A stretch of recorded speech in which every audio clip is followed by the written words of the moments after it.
Yo, what's happening? What's happening? Thank you so much for joining. We are here with Couchdoodles Live, day 16. Today's word is wild. What up, Ethan? Hello, Mr. Green. Today, we are going to do some live drawing up on some paper. And we had a little bit of a technical snag on the first go round, but here we are. We're in like Flint, and things are operating and working. Got myself a little lavalier mic. We hanging out with Anti-He-Man here, hanging out with our friend Disco Skeletor. These guys are just chilling, hanging out with me, wanting to do some stuff. Got that new X-Men that dropped today. How was it? I didn't get a chance to go to the store today. In fact, I was busy working on He-Man and Doom Patrol today. Soon to work on some other stuff I'm not allowed to talk about. But you guys are doing great. It says we got 6 people in the house. Hello to all 6 of you. It's good to see you. Today's setup, as you can see, is a little bit different than our chair setup that we've had. What's up, D? How are you, man? Good to see you. Thank you for joining. Today we're going to be working on the word wild. And you can probably see here, I've got the iPad so I can see you guys in your chats down below me, straight down below this blue camera. As you can see here, I've got the drawing space. And you are watching the Couchdoodle Show. It was okay. What up, Mr. W? What up, Akuma? How you doing? Happy Wednesday to you. I believe today's Wednesday. It's been, today feels like it was 3 days rolled into one. It's a new rendition of the story X-Men, but it's decent. Yeah, I'm not sure, like, we run into a weird conundrum when it comes to comic books, right? Because here I am. I'll tell you a funny story. So I used to work. There's a distribution company called Diamond, and there used to be another one called Capital, and they used to be competitors, and then Capital went out of business and Diamond stayed in business. And Diamond is the distribution center for most comics for your local comic book stores. So I used to, what up, Jason? How are you, sir? I used to work for Diamond. In fact, I worked there during when X-Men 1 came out. I worked there when the first Wizard magazines came out. And what it was, imagine like a Costco-sized warehouse, except there's a big open area, and over to the side are like trade paperbacks and other weird things, toys, things like that. And then over on a far wall, you got just rows and rows and rows and rows of empty boxes to fill.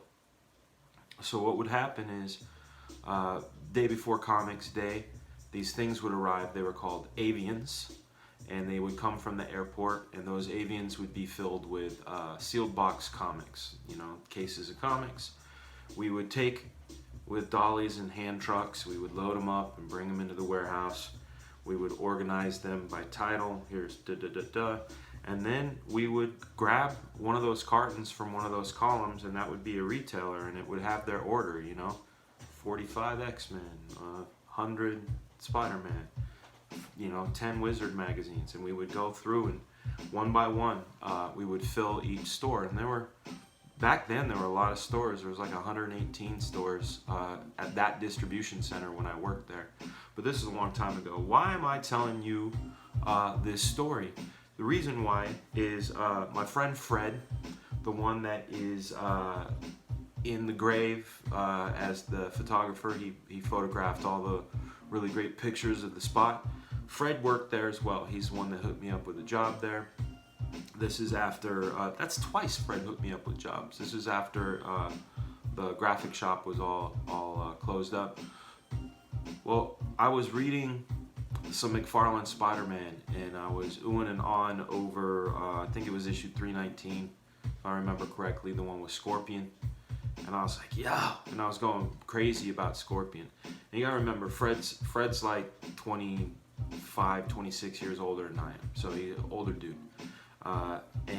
He said to me, he goes, kid, you're going to get to a point where you're not going to be excited anymore because you're going to realize that it's like the fourth or fifth time you've read the same sort of conflict and encounter. And I kept saying, yeah, but it wasn't done like this, and I was even saying like Ditko, of course he faced off, Spider-Man faced off with Scorpion, but he didn't do it like Todd did. Not saying better for worse, but the reason I'm relaying this story and bringing Diamond and all this is because this is how my memories chart. They're all connected like a ball of yarn. Is that it's interesting to me being an adult that buys comics. I'm buying more, and I noticed that the market for it is a lot of longtime readers.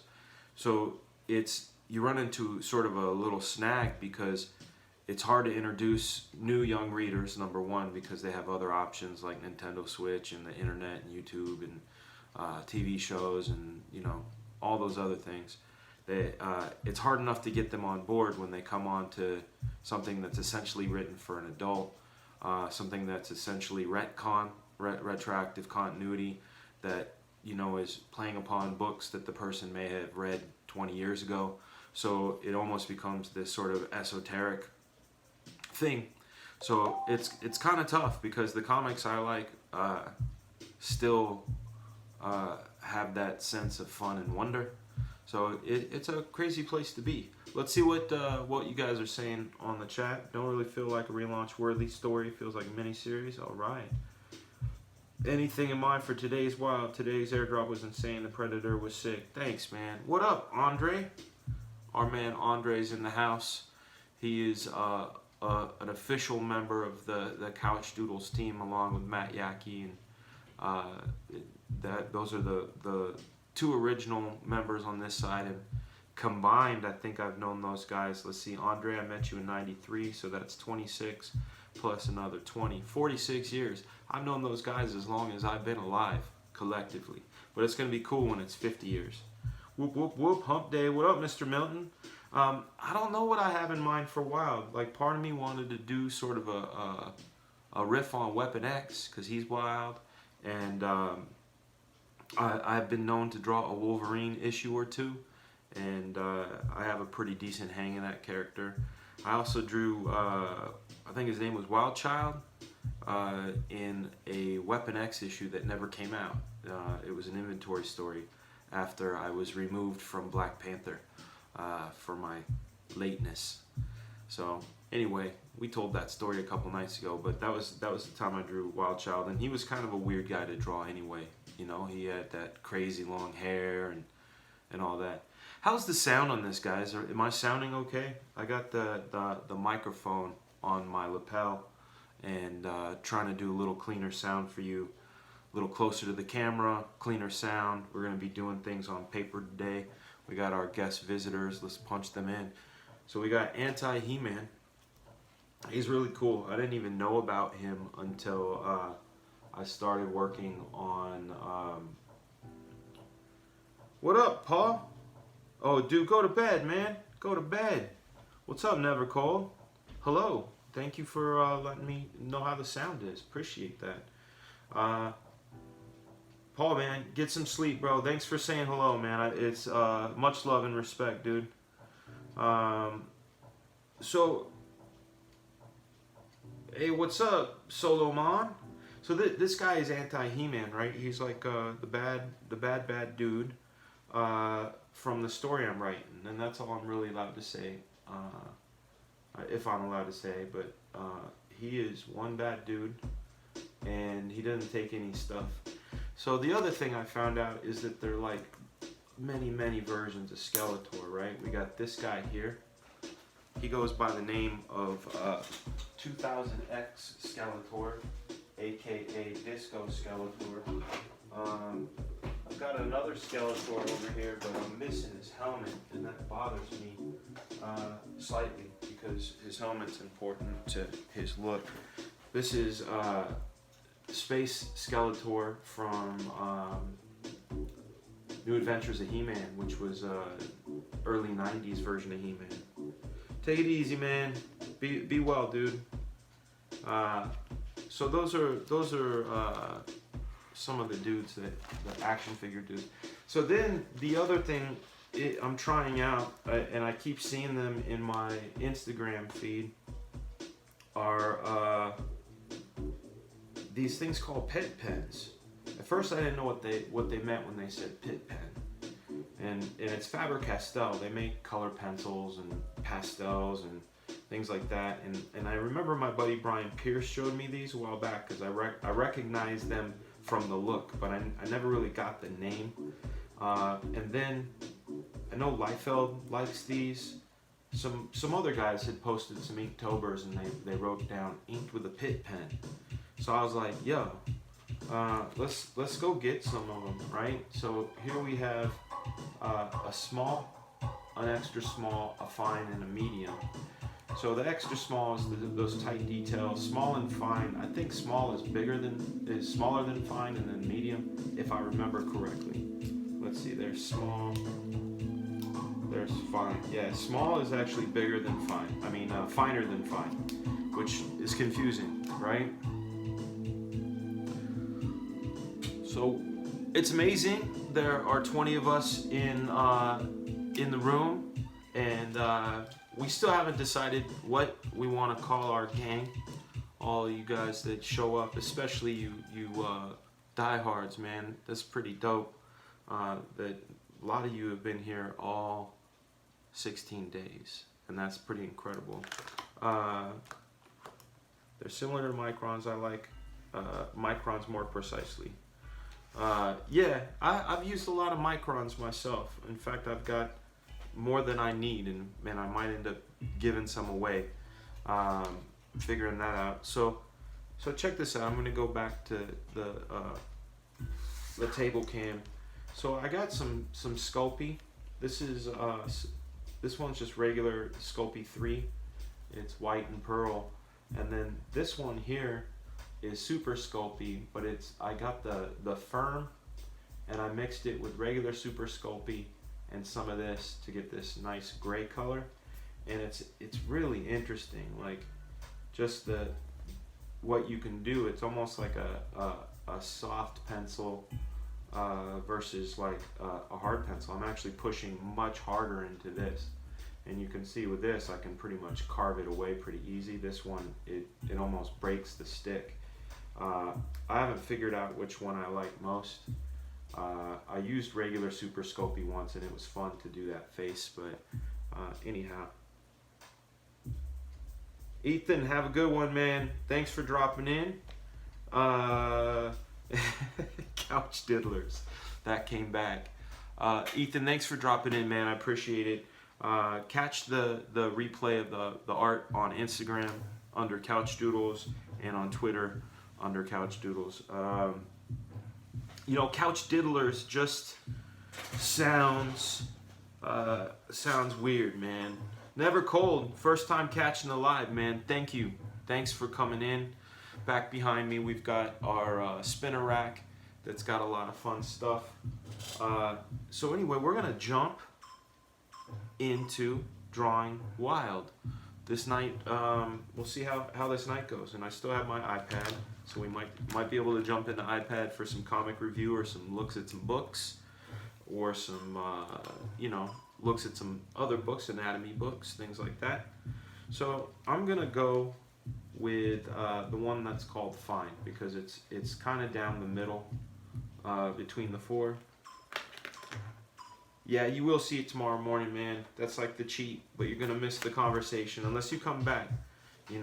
Feel free to put my 3-hour my 3-hour compilation on in the background. Pencil bump denters. That's cool. I think what we should do is maybe come up with 5 and then have a vote, because I think that would be cool. Because I call my peeps on Instagram Couchdoodlers, because it's like, that's what we're trying to do. We're trying to be like the good version of Hydra. Just cut the head off of one, 2 appear. Create creators. That's the idea. Create creators through creating creatively. While drinking creatine, Nah, I mean. Okay, speaking of beverages, another glass. This is the last one of the Chianti. I used to drink a bottle and a half a night, and now I drink one glass. Low one. Trying to get my fit on. Couch Crew, I like that. Also, you know, I like the Boom Room. What's up in the Boom Room? But that doesn't give you guys a moniker. And eventually, like, what I want to do is, you know, I have shirts. They just say Fragaboom on them. There is no Couchdoodle shirt yet. What up, Rooster Puncher? It's good to see you, my friend. Trying out some new things. This is the desk setup when we do live analog drawing. I've got one here, one on the desk here. I can split screen it as well. I can do this where this is A and this is B, and I'll show up in your corner of your screen up here. Here's a story of a crazy Frega. So let's jump in. Like I said, today's word is wild, and here's where I can draw. I always have to check where my parameters are, because sometimes if I draw off camera, it doesn't work out. So, okay. So for wild, you know, I was thinking Wolverine. There's wild style, like, you know, the old graffiti movie. No, that's Style Wars. See? My old hip-hop head is getting broken. Speaking of old hip-hop head, I know I talked about that Rakim book that I got called Sweat the Technique. I also managed to get the audio book, and I listened to it today to and from the Deadpool set. I got to take some really cool pictures of the set, and it was really weird because a lot of the times, you know, when I'm storyboarding, I haven't visited the location yet.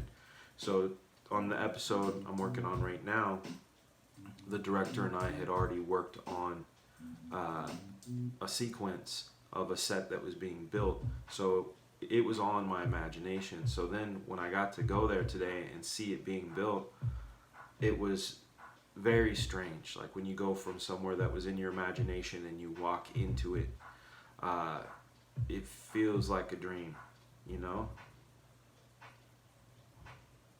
Fragaboom, that may be a bootleg shirt. Oh, you never know. Deadpool set, damn. What do you mean Deadpool set? What do you mean? Sake and sushi. Andre, you're lucky, man. Actually, I'm the lucky one. The wife made homemade pork ribs today. So, not gonna knock your sushi, bro. Best sushi in our area, though, is MF at Avalon. You know what I'm talking about. Those guys, they know what they're doing. Okay. We're jumping in. I'm going to get my ugly mug out of here, and we're just going to focus on drawing. So let's see. Wild. Wild, wild, wild. There's wild animals. Wilding out. Samantha Wild. No. What was her name? That was Samantha Fox. I'm thinking of there was another wild, something wild, another girl musician, but I'm gonna stick. Yeah, ribs were good, man. They were good. Fall off the bone, you know, that fat that makes you want to sit back and smile.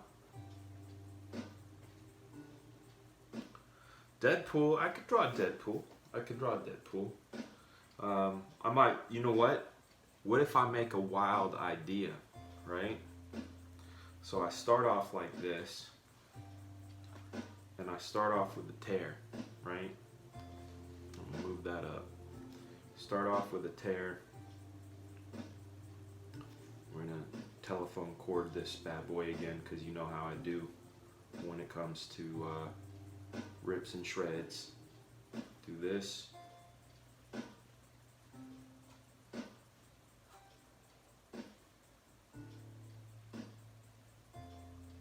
This.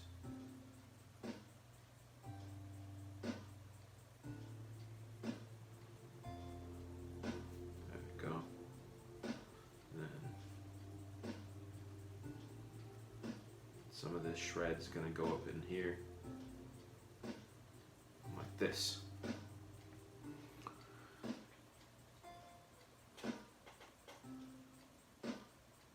Okay, well, thanks, man. The Star Wars and Wild Style came out roughly the same time because they were both filming the same time.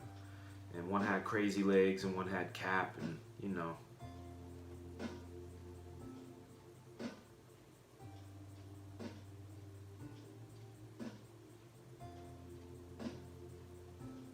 That's right.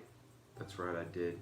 So anyway, the R, when I was listening, today was the first time I got to listen to it. I cracked up so many times because the story is dope. The stuff he teaches is great. And he had a lot of really good insight, especially when it came to creativity in general, you know, about how to access it, you know, and how we got to feel vibrations. And I mean, it's super metaphysical stuff, but I really enjoyed his mindset. And of course, hearing him in his voice is great, you know.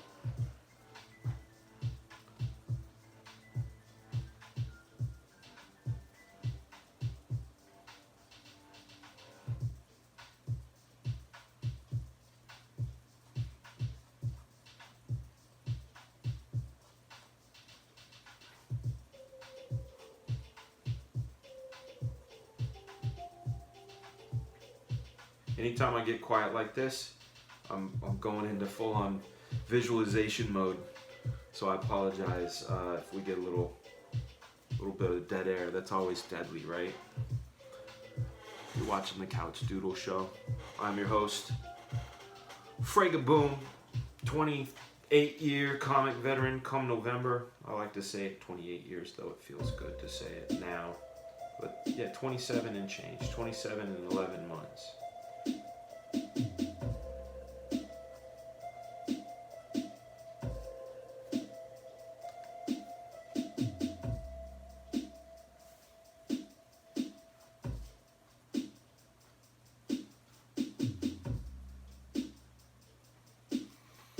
Okay, you guys see where I'm going with this at all? Does any of it like make? Are you seeing what I'm seeing? Do you see what I see?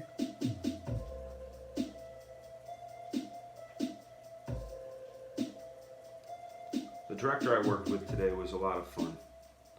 I have to say that. He's really incredible, smart dude, very funny, really great ideas, good communication. That's really, I tell you, good communication is so important. Oh shit, Jason, man, get some glasses, bro. Oh, Kuma, you are so kind. Yeah, this is one of those songs. Like I said, this is the one called "What's Going On," and I keep hearing, you know, stuff. Is this the Pentel with a flexible tip? Can't wait for my set. This is not. This is a Faber-Castell. The ones you're talking about with a flexible tip come in this 4-pack right here. As you can see, I'm buying things at Hobby Lobby. But you see, fine, flexible, fine, extra fine. This one, this extra fine, is awesome. I love this one. It's like a brush. Yeah, Marcus, thank you. You've made me feel real young, man. Young man, you've made me feel young, man. Yeah. Comics since '91, man. That was that's when I started. November '91. It was right out of high school, and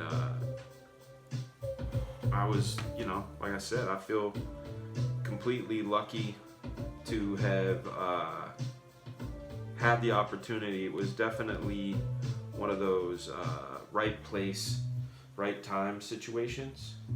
I can say that, you know, like that's like lightning in a bottle, you know. Meet one of the comic artists that was going to join with some other amazing comic artists and change the game, like, and then get to be part of that game change, like that is what they call very good luck. how lucky I am that I'm able to have had a lot of the experiences that I've had because of that luck. Yeah, sorry to hear about that detached retina, dude. You said there's no way to fix it?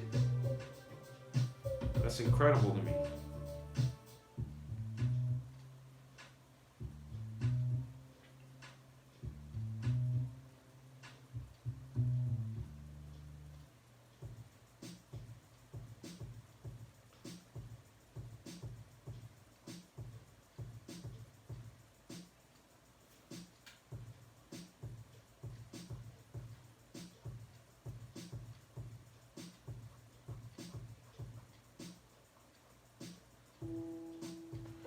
If you could time travel back to when you say 12 years old, what would you encourage yourself with in the pursuit of drawing and making comics?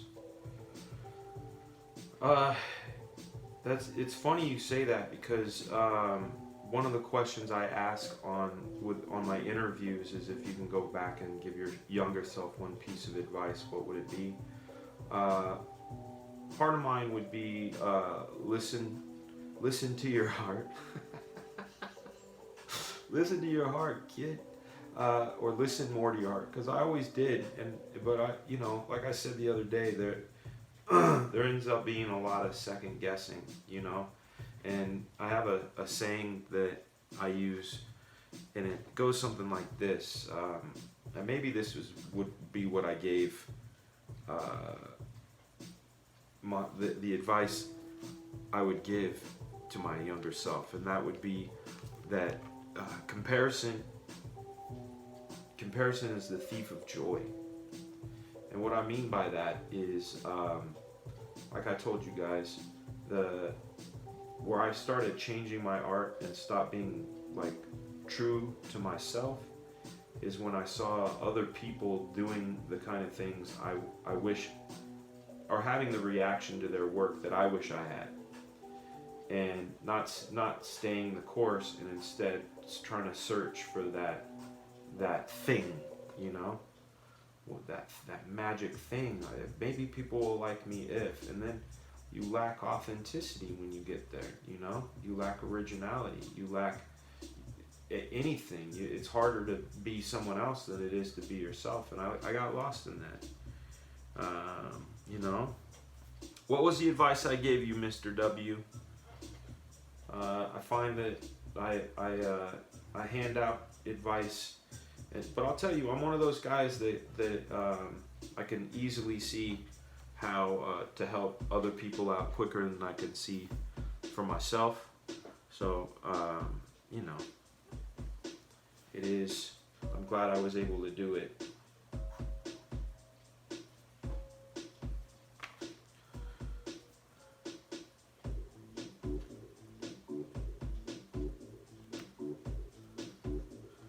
Trying to remember, the last time I was in Chicago, I think was 20 years ago, maybe? Almost? No, it was 2001, wasn't it?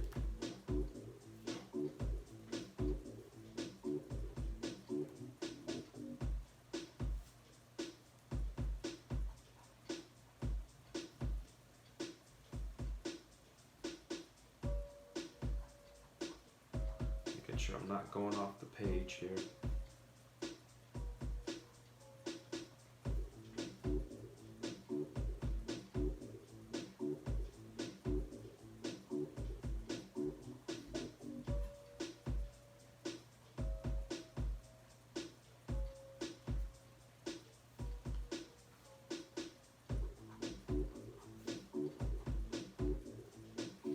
There we go. So I got this this image of Deadpool in my head that you guys kind of got me stuck on.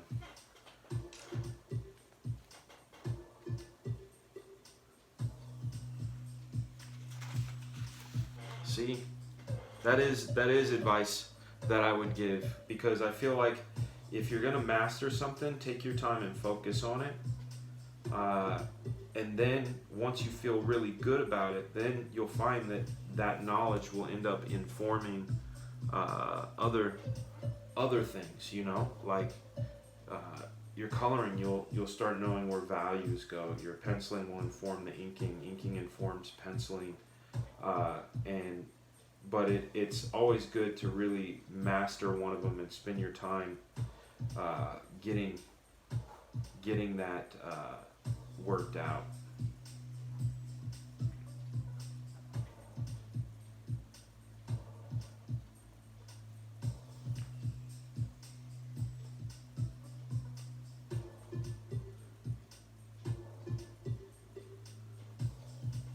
I do want to check it out. I still haven't read the first one, man. That first one looks good, and I know you wrote it, so I owe you that. I've been so inundated lately with work that the only time I'm not working is when I'm eating dinner or doing this live stream. So I definitely need to read that. But yeah, I would like to see issue 2 for sure. Love the art on that. Love it.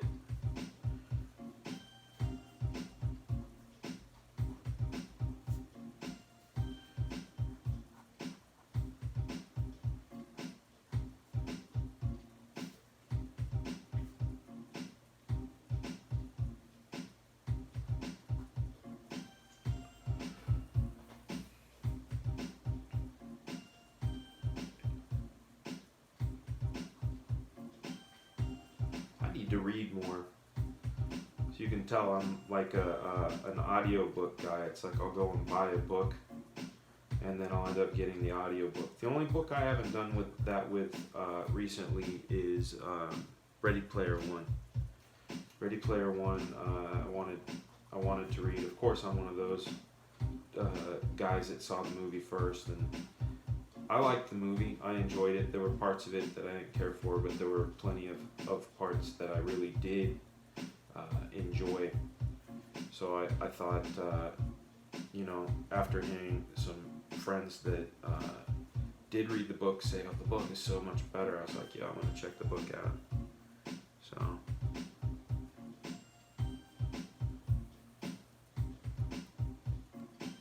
What do you mean, ugh, watch? What do we need to watch?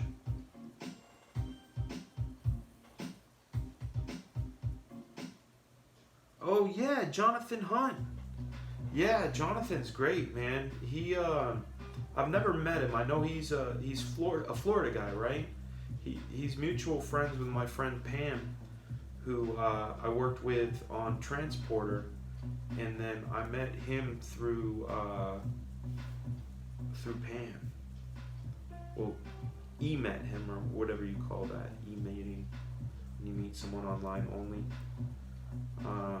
But yeah, John's a good guy, man. Super talented and fast, man. Like that, he did that Batman sketch one time, and he also did a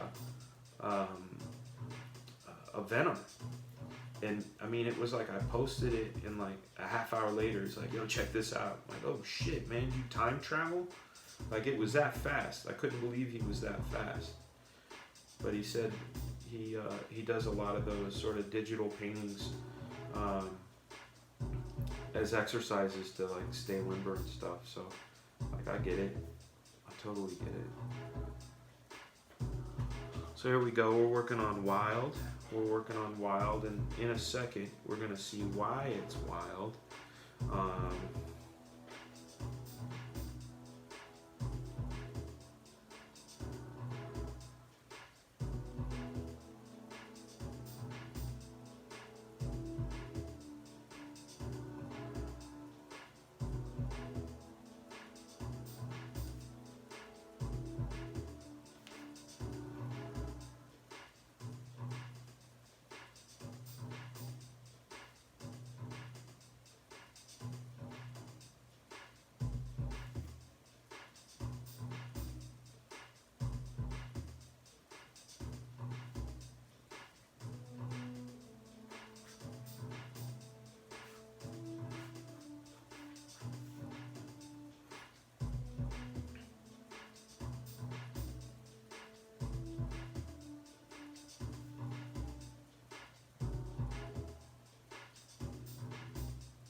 What is AEW? I'm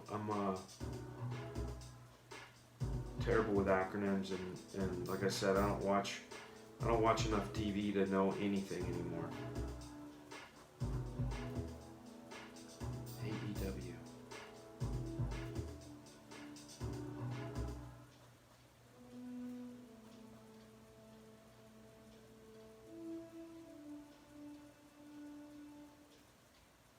Oh, wrestling. AEW is wrestling. That it used to be like WWE, and before that was WWF, but the Wildlife Federation took the WWF away, if I remember correctly.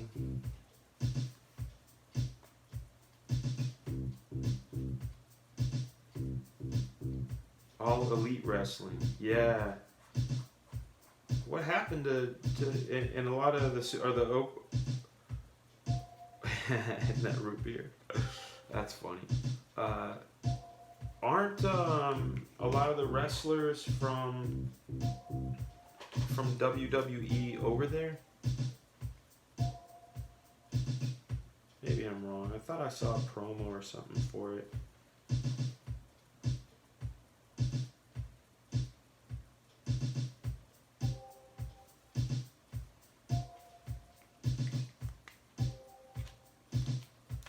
I don't know who Cody Rhodes is. Is he related to Dusty Rhodes?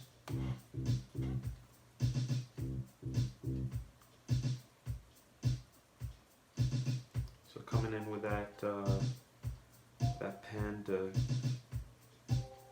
fill in these darker areas.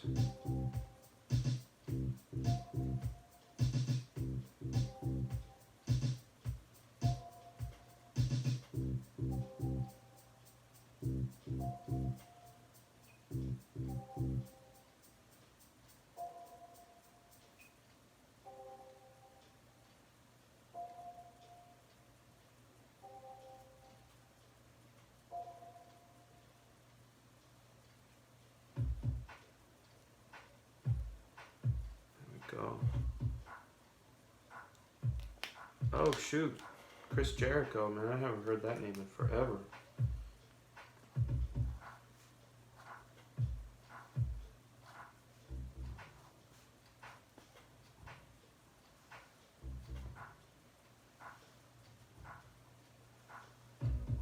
Boom. There we go.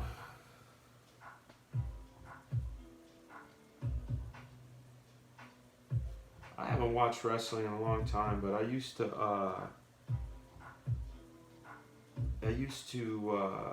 watch it, and then I would go on and off, you know. Mr. W, no, I don't. I haven't always drawn this way. In fact, I only draw this way when I have to draw really fast, or if I'm doing, you know, what I call my mental exercises, which this helps me. It helps me in a lot of ways for when I'm doing storyboarding, because it forces me to visualize things pretty clear before I go in, and like when a director, and a lot of times with storyboarding, I'm not the one coming up with shots, it's the director coming up with the shots a lot of the time. So I have to be ready with my imagination to draw on command, which means I have to visualize fast and draw fast. So this really helps, you know. Are you going to post the final of this on the Instagrams? Yeah. Put burrito on your face, bro. That's what you need to be doing. Burrito up, bro. Hell yeah. Yeah, this will be on Instagram later. Just the drawing part. And I have to convert it and do all that other stuff. Or I may only just post the finished drawing, because by the time I end up wrapping this up, I gotta go to bed and I gotta get up early. Tomorrow is, like I said, this week has been like football hell week, but tomorrow is gonna be the Crucible day. I'm praying I'll have the energy to do this thing, man. I hope I will. I'm pretty sure I will.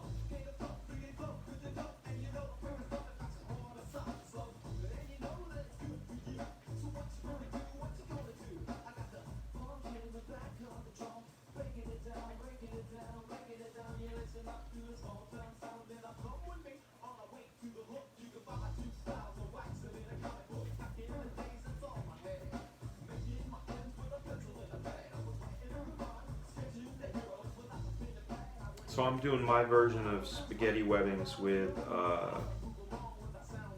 Logan's wires, you know, going in and out and zigging and zagging and stuff. Couch crew, I like that too. Couch crew's cool. Couch crew up in the boom room. Sounds like somewhere in a strip club. What up, Sammy J? Martinez in the house. Hometown love. How you doing, man? How you holding up after that earthquake, dude? I heard there was a big earthquake, and then I heard over off the 80 there was a big refinery fire. That's crazy. Never a dull moment out there in the MTZ. Never.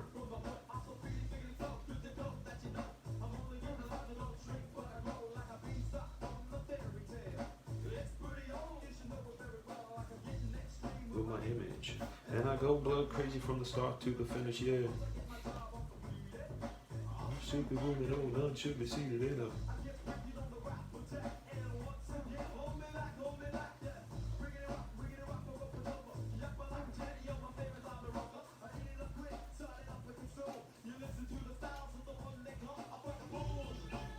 What's good, Chauncey? What's up, man? How you doing, dude? I hope you're doing good. Everybody's chilling. We're drawing the word wild today. And I thought, hey, let's draw a wild Wolverine, but he's shredding out of a Deadpool outfit. So we get a little bit of double dose of wild. Uh-oh, Bing, yeah, there goes the bell. Made this song 25 years ago. This is crazy. This song can drink. That's the thing I always laugh about when I get carded now. Sir, may I see your ID?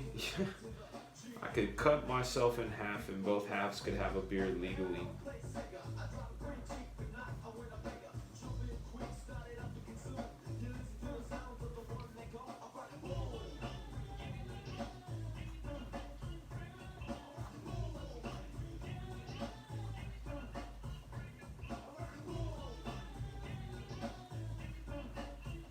You're like, what in the world is that round thing?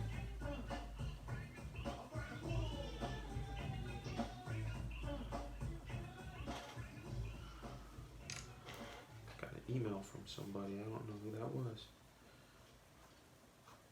Here we go. What this is we're going to come in with a leg, and he's going to have pouches up on this leg.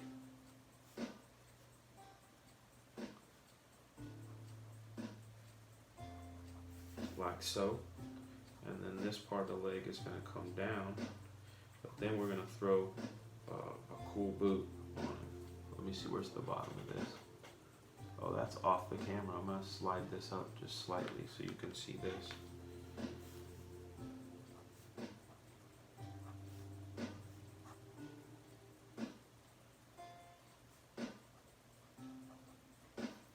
You see the bottom of that? No, it's cutting off for you. We'll see it in a little bit. I'm just gonna finish drawing this up silhouette wise.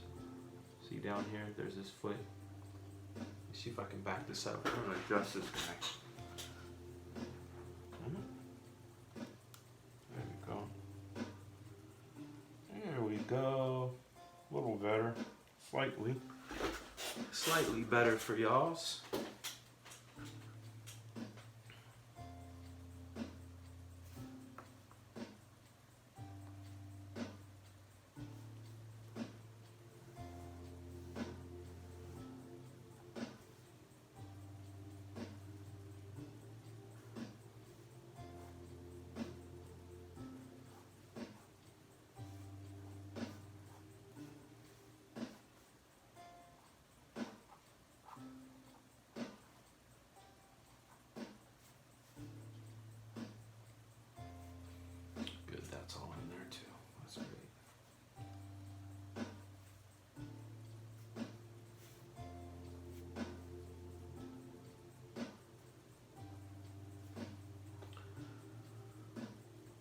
What up, Mark?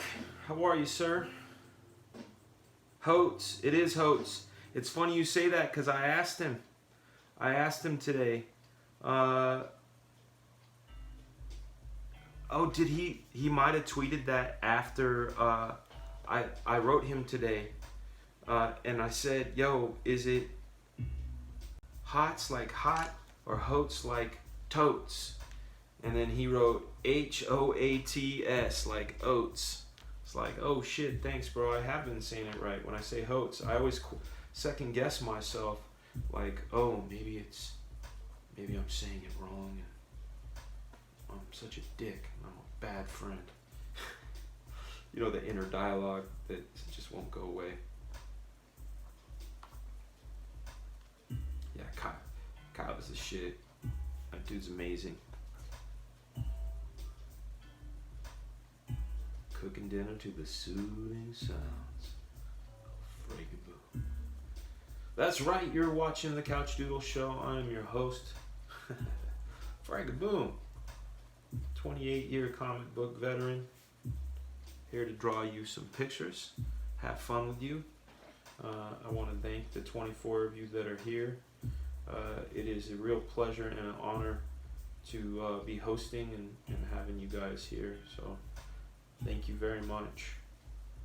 So these here will end up turning into pouches, as they should. This is the original beat for Nike that. Yeah.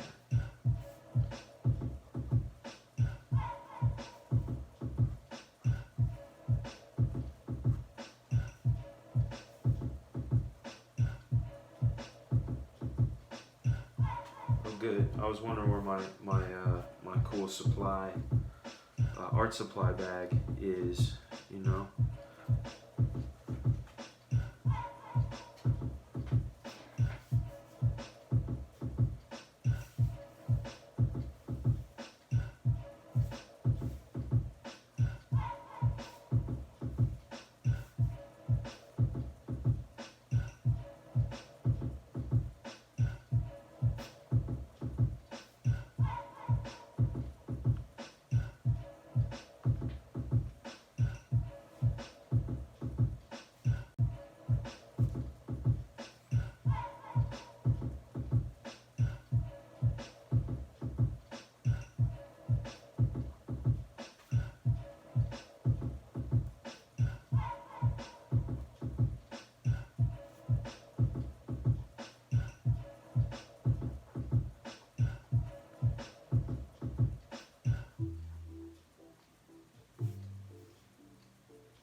Foot back in there.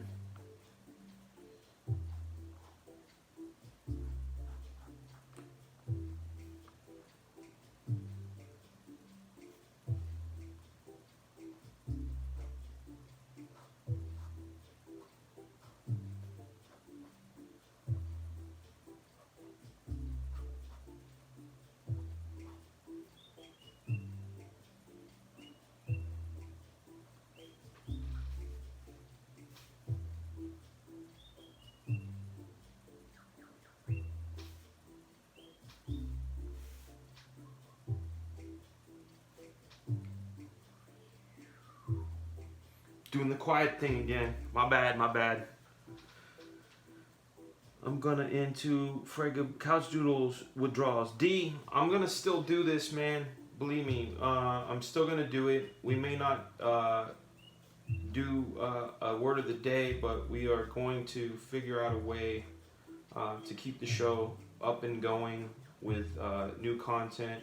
There may be a little bit of time off to get some of that content situated. I might just continue to do live, but I've got crazy deadlines on He-Man. That's one of them. Plus I'm on Doom Patrol for the next, let's see, what is it? The next about 6 months I'm on Doom Patrol and Legacies. What up, No Name? The Doodlings. What up, the Couch Dudes? Ols. I don't know, man. Doodlings. Couch Diddlers, man. I still, you know, it's an interesting idea for sure.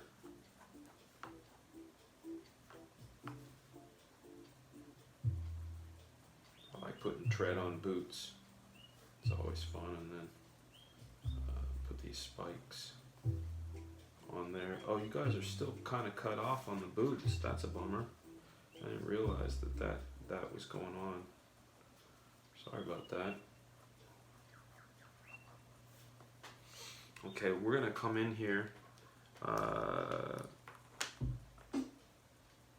Yeah, I'm gonna have to try the extra small for sure.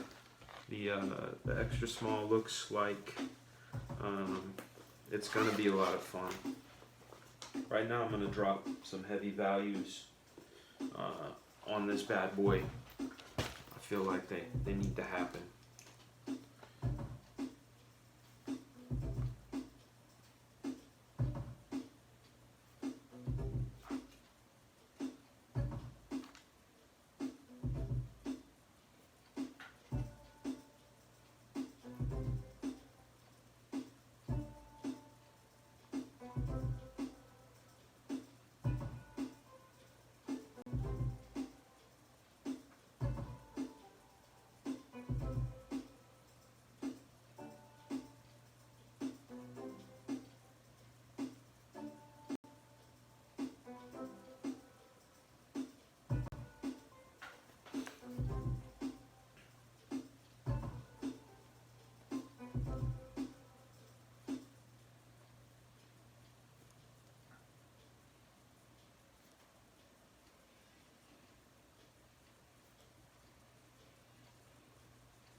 Go.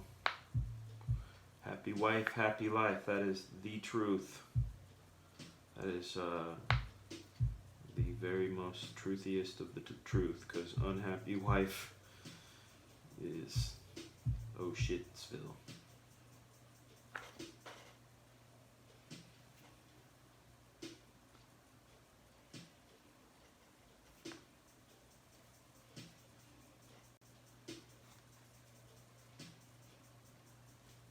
Feels like it almost needs a refill. This pen. When the pen talks, you kind of get a sense of what's going on with it.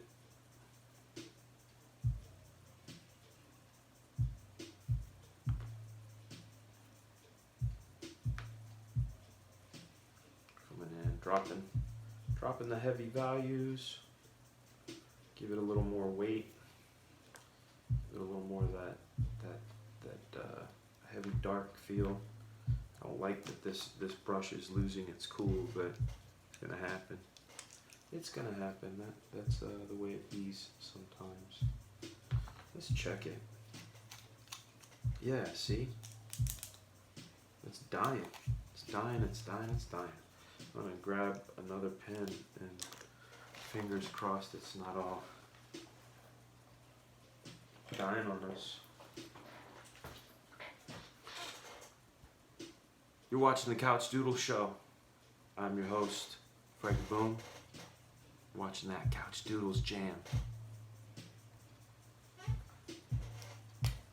Just a reminder, right?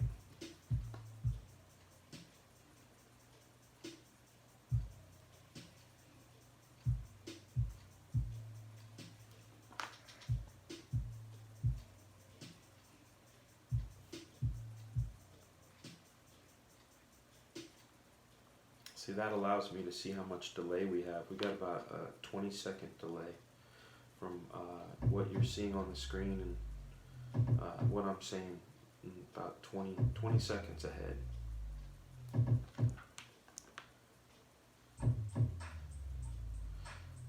Thank you, Mr. Green. Yeah, that's what I'm gonna attempt with issue 3 of He-Man is more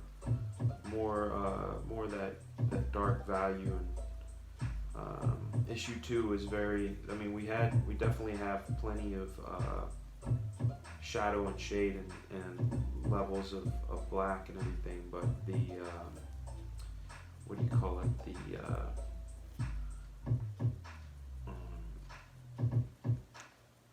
The sort of thought of like hard light and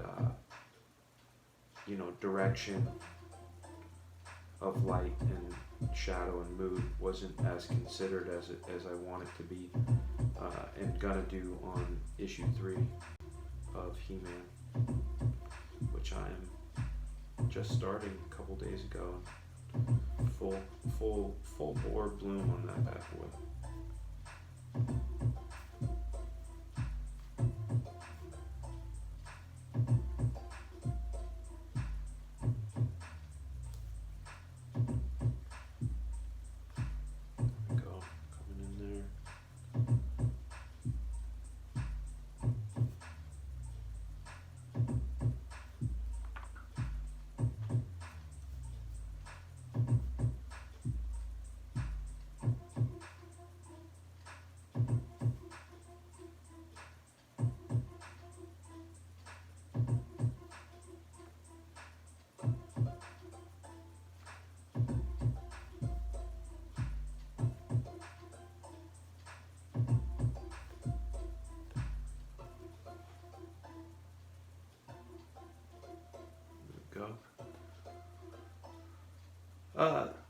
Rooster Puncher. Yeah, I work on, not the comic though, I work on the TV show. I'm the storyboard artist for Doom Patrol. I started last season and did the last, I think it was 7 episodes. I did the last 7 episodes of Doom Patrol as a storyboard artist, and I've been very, very fortunate in that they've asked me back and they like the work that I did on season 1. So yeah, that's one of the other things that I do is I storyboard, and a lot of fun, a lot of fun. All right, let's see what else we can funk into this bad boy. Put a little bit of the tears back here. Throw some value under there. Boom, boom. There. Throw some on that boot. Maybe put some tears that do that. Oh yeah, bam. Yeah. There we go. I think this guy's coming together okay. He's looking wild, looking wild. That was the plan, right? When in doubt, black it out. Correct. And also I wanted to give it a nice heavy side to pull this detail forward. So yeah, when in doubt, black it out. That is a good term, and that it also helps things go quicker, which is another reason I would like to employ it more often, because like I said, I'm always trying to draw faster without necessarily cutting corners. If I can draw faster and make it look cooler, then we are winning. We're on the winning side of that equation. Let's get some more. Where's that medium? This medium would be good.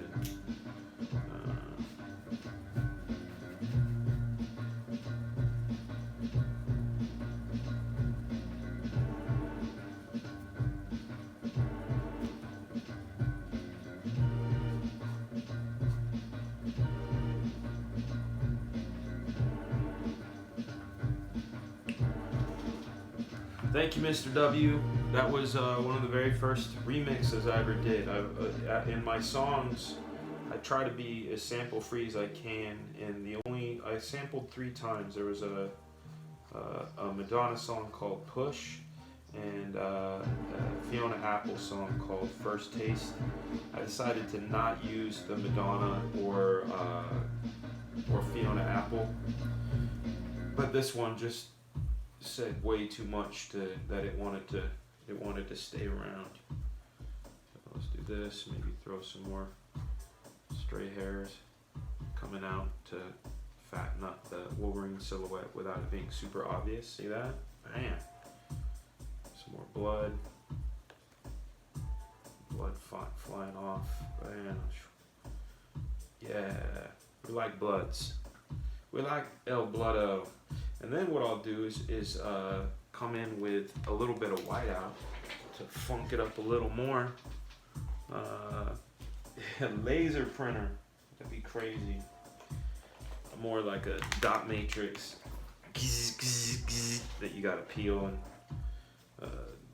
peel the little deals off.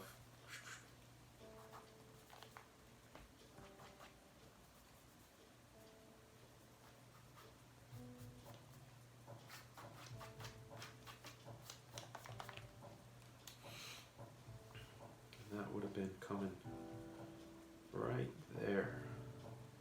That was one of the things I was missing that I done fucked it up on. That was the one thing that I was seeing and thinking, oh man, that is such a bad mistake to have that sword be there but not go through. I mean, if it was a Marvel comic in the 2000s, that's exactly what I would have to do is not have it go through, because comic code has us not putting exit wounds, so you can draw the stab, but you can't draw the thing coming out. How did you decide on outskirts of Atlanta when you and the fam left SoCal? Was it a work decision? Yeah, I mean, Atlanta was a work decision. It was a cost of living decision. There were some productions out here that wanted me to come through. I'd done some work out here in 2005 and 2006, so at least when it came to the summer, I knew what we were in for. I did not know that our winters would be as cold as they are, and then we were gonna live in a different place, much closer to the production offices, but the people didn't move out in time, so we were almost stuck.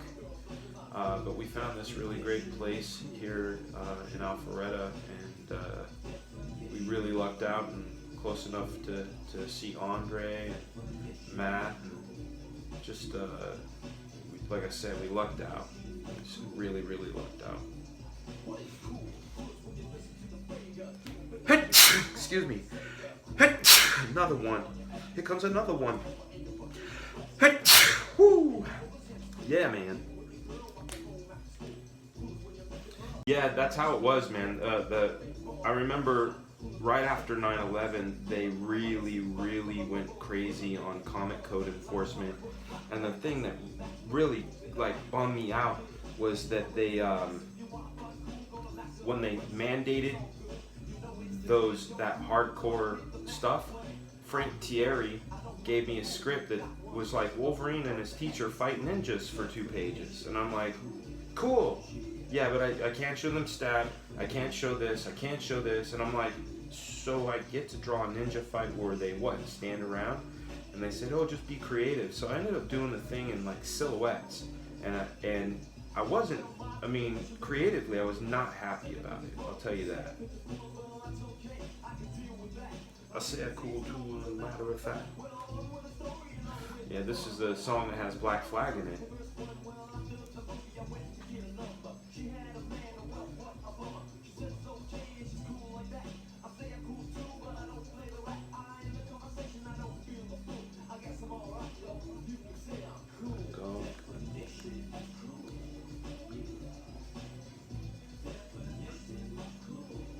Yeah. Alright. That whiteout's dry enough now that I can put that sword in there.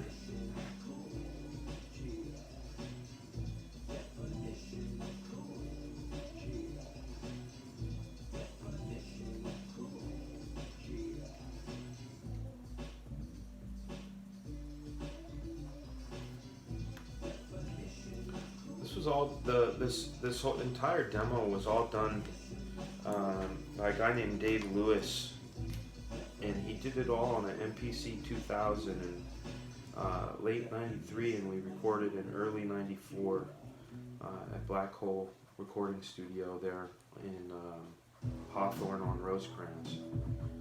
Really crazy times thinking about that being, 25 years ago.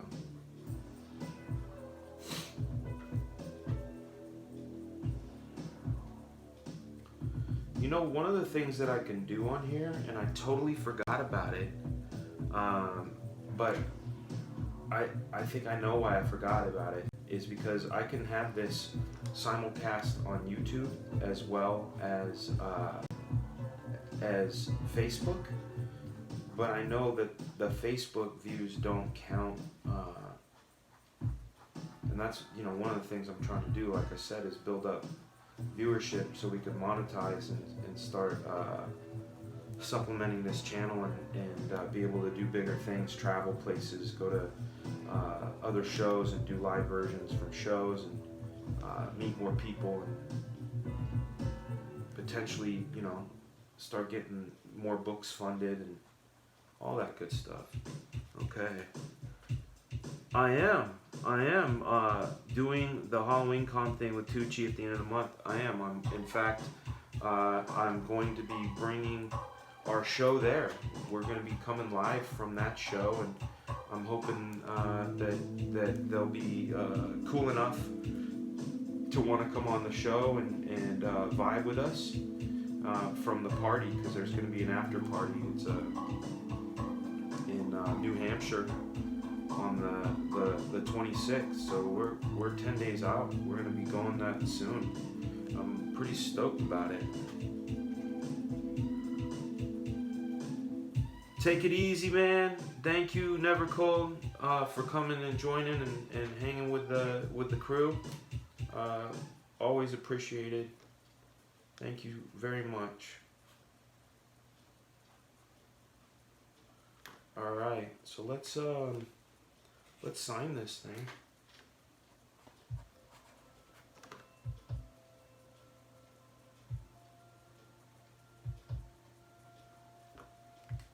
Here we go. Let's back it up so we can take a nice look. Let's take a nice look at this bad boy, because we're going to be done with this camera, so I can take it off of the mount, which is great. Here we go. There it is.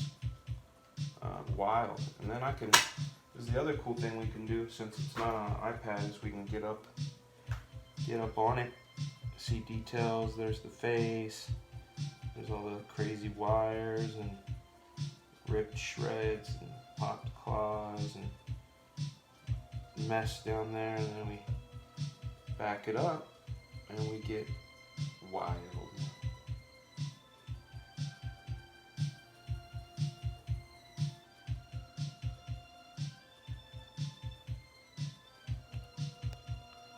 Couchdoodles, that bad boy. So here we go. I'm standing, chilling, killing that camera right now. No more camera 2. It's just us. Looks like my little brother just texted me. He doesn't realize that I'm on the live show, so I'm gonna write him really quick. I am live on YouTube. Boom. Say, there you go. There we go. And we are back. There we go. Thank you, Mr. Rooster Puncher. I'm gonna try to make it, but I have a signing that day. Damn, dude. Yeah, I don't know what the setup at the con is either. I know Amanda's gonna be there, Jimmy's gonna be there, Frank Thierry's gonna be there. It'll be really cool to hang with Thierry, and I haven't. I saw him at East Coast Comic Con, but I haven't like sat down and hung out with the guy in a long time, which, you know, would be fun. The guy's a wild man. Here we are at an hour and 10 minutes. That's a record pace, guys. So what I think I'm gonna do is grab the iPad here, and what we'll do is do a little book review action again, like we like to do. So, but I need to take this iPad off, which is a bigger iPad, and grab the smaller iPad so I can keep the chat window open. So let's do that. I'm going to step over here and grab this ancient iPad. Not the most ancient. I have a V1 iPad. It doesn't even have a camera. This one does, but it is like a V2.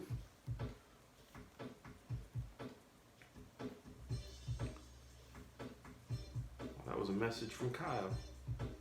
What did it say? Sorry, guys. Right? Okay. Here we go. Let's jump in. Sorry about that. Mr. Yaki, how are you, sir? You missed our Wolverine drawing that we did, and we did it live and in person. I'll show it to you. I'll hold it up to the camera. There we are. Here it is. I gotta click this screen.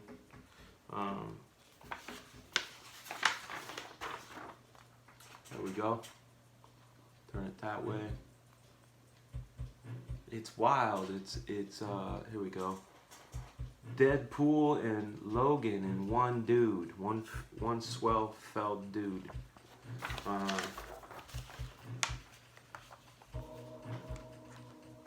So is your book out during that time? Is that when it's happening? I'm like looking at that. Is that when it's happening? Let me get this up and running so we can do the switcher cast. Bam, on. Go over here. Add our camera. The iPad, turn that one off. Here we are. Cool, we're in. And then we can jump in to some books. So I'm trying to think about something fun. Here's my Comixology. You can see some of the books that I bought on Comixology. This book here, Cable, I'm gonna A-B this mother because we can. This is what's cool about this stuff is I can do A and B and I can be up in the corner. So what I really like about what's right below here, this Cable series, Blood and Metal, I got some backstory. It was one that Liefeld was supposed to do, and that's right around when he left to join, to form Image. But we had some really fantastic level upping in that JR did it, and it was really cool to see him do big and bold. The times we saw in recent times during this is he had done a fill-in on X-Men where Scott Williams and Panosian had inked him. He'd also done Punisher Warzone as we talked about yesterday, and had a bunch of Iron Man and Daredevil under his belt. But this is the first time we were really seeing him do big and loud, almost Image Comics loud, And let's see. Peter, what's up, man? It's good to have you in. I'm seeing here on the chat window that you are here. And Andre's back. I like the inks for you real better than digital. Thank you, Andre. The digital is just easier for me because it's in the lap, and setting up this camera over here with all these wires and stuff, it's a little crazy, but I agree with you. I think the results are a little more organic and fluid when it comes to the actual deal. Swinging with the big boys. Thank you, Peter. Working on some commissions. Excellent. Let's see. Cable card sketch. Hell yeah. I like Cable. He's fine.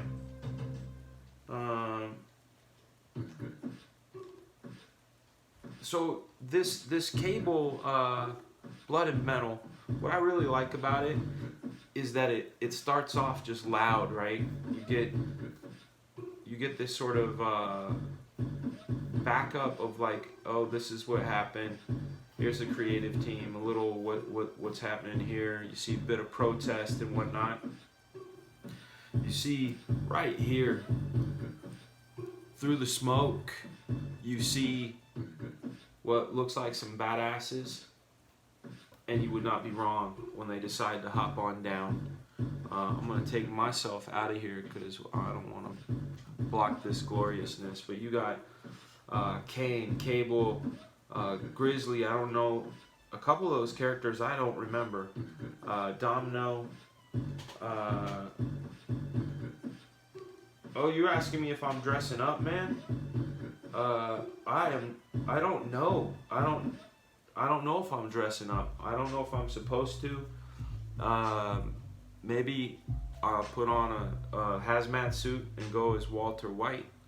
Something easy, because I'm there to do a comic show, and I'm not really a partier in that way anymore, as we've discussed. And I mean, the best Halloween costume I ever had was when the costume title, and we made it homemade, and it was the best. And I have a picture of it somewhere. I don't know if I'll put it up here because it is nasty, but it was called Hot Mess, and basically I had dressed up as a man, dressed as a woman, but very drunk, and my wife had sewn me this beautiful set of balls out of pantyhose and some cotton and some plums, and I wore these short shorts, but we pulled the balls out, and the like fishnets were all ripped, and like my gut was all out, and like my bra was all jacked up. It was awesome. I think I had like picture opportunities with everybody, but that was the last time. I went like crazy. I think I was the operation guy once, and I also. Tucci said it's a costume party. I have a Spider-Man outfit. I can go as Fat Spider-Man. You know, remember Fat Spider-Man? There was a Fat Spider-Man in the comics, so I can fully rock Fat Spider-Man. Maybe get a copy of the comic, so when people go, dude, you're no Spider-Man, or don't you think you're a little fat to be Spider-Man? I'll pull out the comic and be like, yeah, it's like that. So let's jump back into our little JR thing. So this, like I said before, this thing had major impact on me when it came out. It's just raucous and loud, even by today's standards. And JR has a way of drawing moments, and his layouts are really his strength. You know, not gonna diss or anything, but like that's not a sexy woman, but she looks badass, and I wouldn't want to mess with her. You know, just look at that excellence. And then when we get into this stuff here with Kane, Danger Room style stuff, just really fantastic stuff. So that's one of the things I have on Comixology. But like I said to you guys before, I have a full on. You can't see that. I have a full on JR section in my Goodreader. Oh, that's not a full-on section. Where are my Punishers at? Where are my Punishers at? I think they're in here. We already went over that. Punisher. Bam. Hello. Here we go. There's my JR Punishers, man. Here's our die cut, right? There's that die cut cover that we were talking about. Super 90s.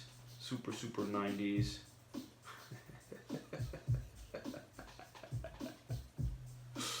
You're cracking me up, Rooster.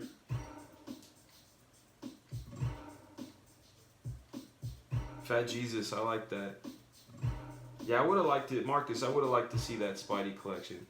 Now, what's interesting about some of these things that I've seen digital versions of is sometimes they take some of the double pagers and they don't look right. Like I think it was one of the issues, it might have been issue 2, where it was like a bunch of them standing around, and it was supposed to be a double pager, but then whoever put it together in a way. Yeah, I mean, come on.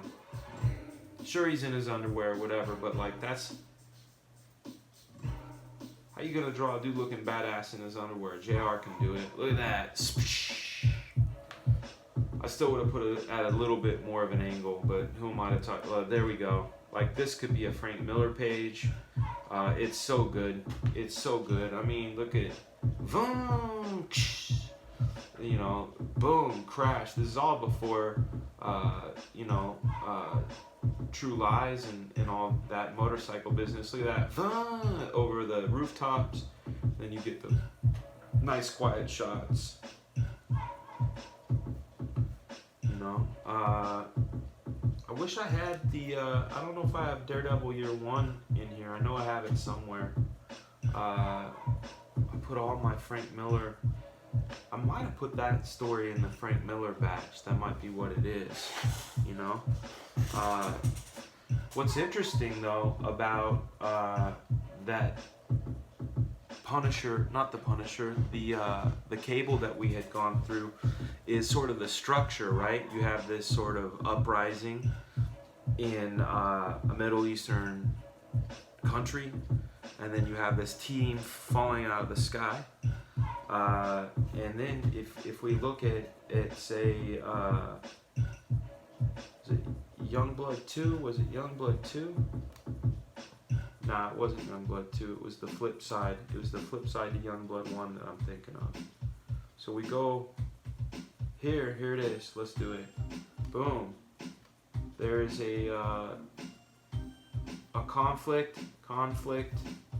Boom. Big ass falling out of the sky. Nothing says 90s comics like that, right? So here we are. Conflict. People arrive, and then it's just like kick-ass time. Kick-ass for non-stop. Don't accidentally hit the prawn. Dude, I don't watch the prawn on my iPad, man. I watch it in my iMovies. I close my eyes and I see all the things I've ever seen. I don't need, you guys can't access that yet. So these are the Youngbloods. I think I did I took out the one I did not like. There was one issue of Youngblood that I did not like, and it was issue 9. And I'll tell you why. Because I inked it. And I'm not really happy with the results. You know, that's one of those jobs. Let's see what else I have. I got Pitt. I got the Blood Hungry. All the Cloak and Dagger. All of John Byrne's Hulks. This particular book hit me like a ton of bricks. Obviously, I got the Dale and the Todd in here too, but there were parts of this comic that really knocked my socks off. I mean, I wish we could see that in double page mode, but I mean, this double pager with a Hulk, and they're freaking out, and it's just a hologram. Byrne really knew how to do big fights, big things, and you got to remember, this is like 86, so there was no Dale Keown, there was no Todd McFarlane Hulk yet.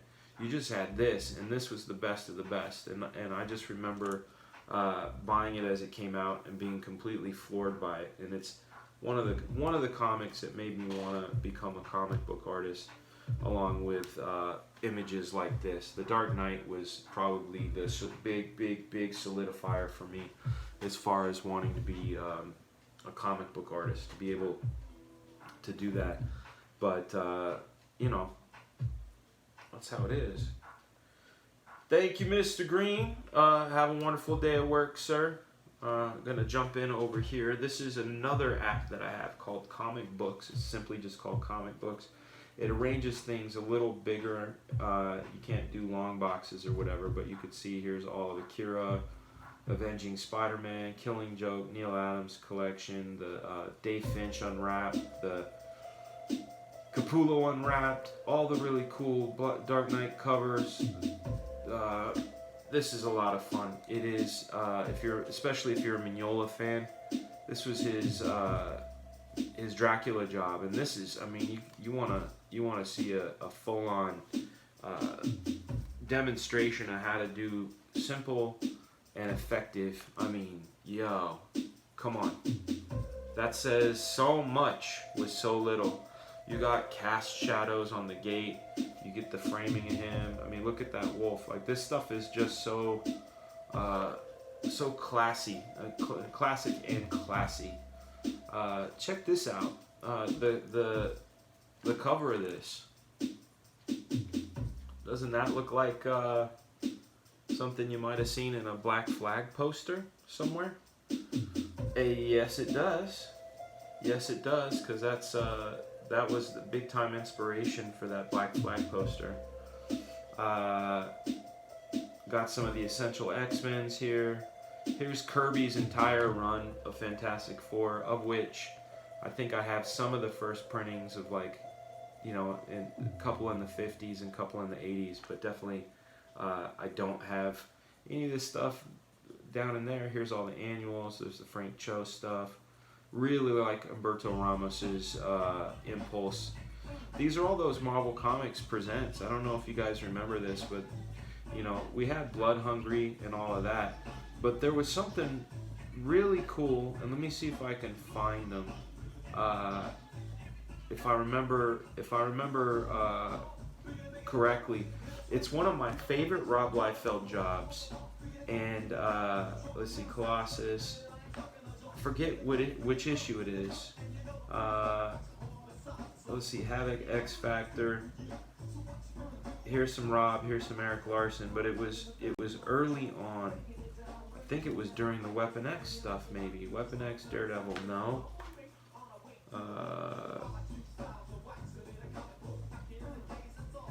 Submariner, no.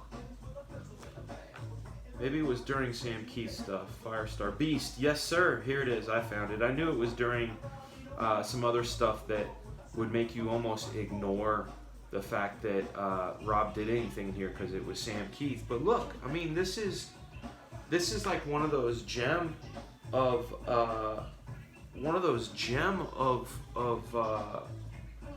Liefeld stuff that doesn't get talked about much, right? I mean, look at that. Yes, there are feet, and we'll make that low-hanging fruit joke, but look at that, sets of feet. See, look at that, boom, boom, boom, bare feet, booted feet. They really look like they're wrestling this guy. This double pager, I wish it was a full-on double pager, but this is like really fun, good stuff from Rob. I mean, look at what a cool beast that guy is, and then that's all we get on that issue. But that will go down as one of my very favorite. Sorry, not that one. One of my favorite Liefeld jobs is that beast one, and that was somewhere in between. If I remember, look at that! Isn't that great? That's old Liefeld. This was right before New Mutants, right? So, you know, you get a little of that New Mutants vibe in there, and it's sort of that New Mutants era Rob, and then we get into Jay Lee here. But I mean, I like old school gems like that, you know. It's a lot of fun, Mignola is chiaroscuro in comic art form. You are 100% correct, sir. That is 100% correct. Here we got some Mr. Miracle. Here. I got this Mobius art book here. It's all in black and white, and then some color stories. It's stories from heavy metal. It's really a lot of fun. 113 pages. I'm a Mobius fan, Kirby fan, Frank Quietly fan. Here's our Stephen Platt Prophet issues. You know, I mean, this one here, I mean, this one is super classic. And let's see, hold on a second. Look at that name right there, Andre Kromov. That's where Andre's from, guys. I wasn't joking when I said he was doing his thing. Look at this. Nothing looked like this back in the day. You know, nothing was like this. some really solid storytelling in here. You know, guys disappearing in the snow, him covering himself up. This, I mean, that's just that has wild energy. That's wild, you know. That would be it. And look at that. And seeing the black and whites of these was even more impressive. The technology wasn't quite there to really capture his art in the way it should have been captured. And what you guys saw and loved, which we all loved, still looked amazing. But I'm telling you, the black and whites, I wish somehow, some way they could have made like an artist edition of that. Speaking of artist editions, we got Savage Dragon here. And this whole thing is, and I have these too, they're like giant phone books. But it's really great to see Larson's stuff in black and white and loud like this. This is another one of those guys whose energy is bombastic, like JR's and Platt's. And I don't think people give Larson enough dap for how just very powerful his stuff is, and what a really incredible storyteller he is, a visual storyteller. Here's all of The Spawn, Starjammers, Unwrapped Jim Lee. This right here is the Italian version of this. Sorry, this is not this one. I believe this one is the Italian version, and I like the Italian version. No. Yeah, no, this is the English version. But this, I mean, what year was this that this came out? This was 78. 1978. You got a double pager going up a hill. You got Dick Giordano on inks, and one of the things that people didn't really know, and some people do, but if you look at these backgrounds and how clean and nice they are, that wasn't Dick Giordano inking those. Dick Giordano's assistant was this guy who ended up becoming one of the greatest inker of all times. His name is Terry Austin. So Terry was Giordano's assistant, and a lot of these backgrounds are Terry Austin, which is kind of incredible. And then if you want to talk about another thing, you have this thing here, and I believe it was Ross Andrew that had drawn this. It says drawn by Ross Andrew. But one of the things that they didn't mention in here is that Neil Adams came in and touched every single one of these pages. And you can tell. I mean, look at that figure right there. Ross Andrew's great, but you know, Neil came in and tidied it up. And again, if we go back here and you see who did the inks, none other than Dick Giordano. But then again, these backgrounds, as you can see how it says Terry's Bar down here? See that? Terry's Bar? That's because Terry was back there doing all of that detail stuff for over Andrew, who, like I said, all these Superman figures were all tidied up by Neil Adams. So it was like all hands on deck, because each of the companies wanted to make sure that they were represented in the best way. So some really just epic stuff from the late 70s. I wasn't a collector then, obviously, because I was 5. I want to talk about another book that's super important, and it's on this screen. And you might think I'm going to jump into the fact that it's Punisher War Journal, but it's not. We'll take a look at that for a few minutes, and then I'm going to turn in. But the book I want to talk to you guys about is this one here. Take a look at this. This is The Outsiders Annual, written by Michael Barr and penciled in ink by Kevin Nolan. This is 1986. The reason why this is so very important as a comic is anybody that's a fan of Jim Lee, and anybody that's a fan of Travis Charest, anybody that's a fan of Lanil Yu, this book, this particular annual, is the blueprint for a lot of what those guys were doing, especially, like, let's do this. Let's come back to this in a second. I wanna take you to take a look at say, this Jim Lee book, right, where he's no, you know what, let's go to the X-Men real quick. We're gonna go to the X-Men and we're gonna look at the Mandarin stuff. Okay, look at this face.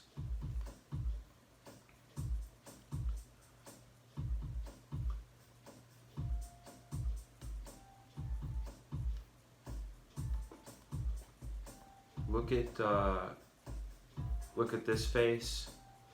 Look at the way these pants are being handled. This is early Jim Lee, right? So we'll go back to this book. This book that I'm telling you guys is super iconic. All right, you ready? You ready to go? Look at this. Look at this face. This is Travis Charest face, especially in the early days when he was doing Wildcats. Look at this face. That's another one. If you look at Mandarin in Jim Lee's run on X-Men, his faces came from there. You look at some of the lighting techniques.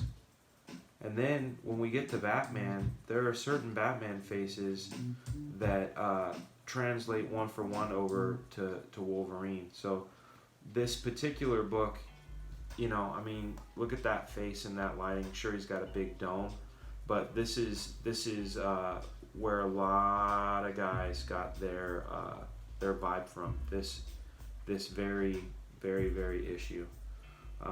This is a well-mined face there. I've seen that face drawn by many artists using that as reference, myself included. Look at that. There's Psylocke. There's Jean Grey. So you get that sort of vibe. I mean, here's another one. That's a classic face. The half nose. That's a Travis thing. So that's a super crucial key issue to have. We were talking about that JR X-Men. This is one of those other gems that are out there that I want to talk about, and it's the John Romita Jr. X-Men that he had done. It was like his second run or something. But let's jump in and take a look. I'm gonna open the cover up, and you're gonna see why I enjoy it so much. Here's our cover. It's a Whilce cover. It's a very wonderfully drawn cover, obviously. It's Whilce. We get into this really cool shot of Bishop doing his thing. Remember I said Dan Panosian. Here you see the big names of John Romita Jr. and Scott Williams. But down there, with assistance from Ivy, Sienkiewicz, Panosian, and Wyacek. I can tell you who did what just by looking. But look at that double page spread. That is loud. No one does loud like JR does, and he just does it so well. So this is one of those. Look at that punch, pow! I can feel the mullet juice just flying off of that sweet Bishop mullet. Yeah. Anyway, this is another one of those really great and classic issues that I enjoy. If you guys are Watchmen fans, this is a lot of fun. You might want to pick up a copy of it. It's like it's a copy of the Watchmen, but it is it's done in a way where someone goes through each panel and does basically commentary on it. Very educated commentary, and everything in here is in black and white. But panel by panel. Note that the Indus Man is left-handed. More script calls for a Rolex wristwatch. Remember when I had said that, see there's that Rolex wristwatch right there, and it's on his right wrist. That's how hardcore Miller is. Or not Miller, sorry, my bad. Alan Moore. He would have those sort of small touches in his script. They sometimes go unnoticed. Here's all the Wizard How to Draw books. I like dipping into those. Carlos Pacheco's run on the X-Men was hands down one of my favorite runs. I especially like this issue here because it was part of the flashback series where the artists were asked to draw these sort of retro stories. And what's interesting about it is that it starts off modern, and then Stan Lee comes in, and then when it goes back, look at how the color changes, right? It's this sort of sedated color, but this is still liquid. This is the same guys who did it. And there's just a really nice feel to this that I really dig. You know, boils down to color choices and whatnot. But this is one of those issues that I liked. And the thing that Carlos did really well is he could move a figure.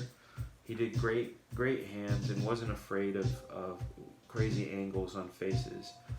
This is one of those lost in the crates deals too. Here we have Youngblood Strike File with Jay Lee. This was Jay Lee being loud. Look at that. Boom, kick in the door. Then you get something like this. I mean, come on. Loud. Loud, loud, loud, loud. You know, this is like Stephen Platt loud, but in a different way. I mean, this. Look at that. The chains, the bandages, the splitting in half of the skull. Just fantastic stuff. Very, very fantastic.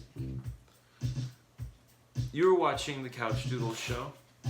I'm your host, Fragaboom, comic veteran of 28 years. Currently working on He-Man and the Masters of the Multiverse with Tim Seeley, Richard Friend, Matt Yackey, with some cool flat work by Mr. Milton. Excited for that to be coming out. It comes out in 1 month and 4 days. Working on issue 3. Working on Doom Patrol. Working on Legacies. Working on a NDA commercial I'm not allowed to talk about. Working on another NDA commercial I'm not allowed to talk about. I'm a busy man, but I am happy to have spent these last hour and 42 with you. Hour 43. And love and respect. Thank you so much. Please thumbs up, like the channel, tell people about it. Go ahead and play that 3-hour compilation in the background. Help me chop up those minutes. We're getting close. I want to show you that I almost want to have a party when we hit that 1,000 mark, because we're close. So see, I use this. There's an app called YT Studio, and it's a YouTube Studio app, and it allows you to look at your analytics. Okay, so what I can do is I can look at watch time, and then I can say what's the watch time in the last 365 days.